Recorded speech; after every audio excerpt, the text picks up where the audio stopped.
Welcome to my YouTube channel. दोस्तों, आज मैं आपको बाबर और बदर की कहानी सुनाती हूँ। गौर से सुनिएगा।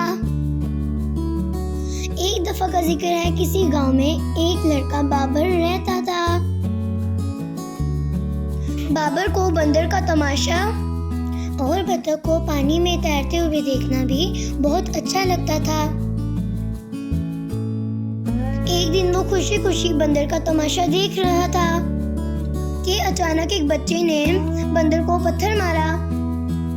बंदर बहुत डर गया। बाबर ने बदर को समझाया कि जानवरों को तंग नहीं करते। बदर ने बाबर से माफी मांगी और वादा किया कि वो किसी को तंग नहीं करेगा। इस कहानी से हमें ये सबक मिलता है कि दूसरों को तंग नहीं करना चाहिए। अगर कहानी अच्छी लगी है तो प्लीज मेरे चैनल को सब्सक्राइब करें। Thanks for watching.